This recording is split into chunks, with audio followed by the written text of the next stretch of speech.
மற்றும் ஆதிவாசிகள், மதச்சிறுபான்மையினர் மற்றும் பெண்களுக்கு எதிராக நிகழும் வன்முறைகளுக்கு எதிராகவும் ஒடுக்கப்பட்ட மக்களின் நில மீட்புக்காகவும் தொடர்ந்து போராடினார்.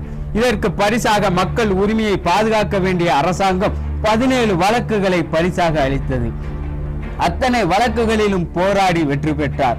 அப்போதுதான் அரசியலை பற்றியும் அதிகாரத்தின் வலிமையை பற்றியும் அனுபவபூர்வமாக உணர்ந்தார்.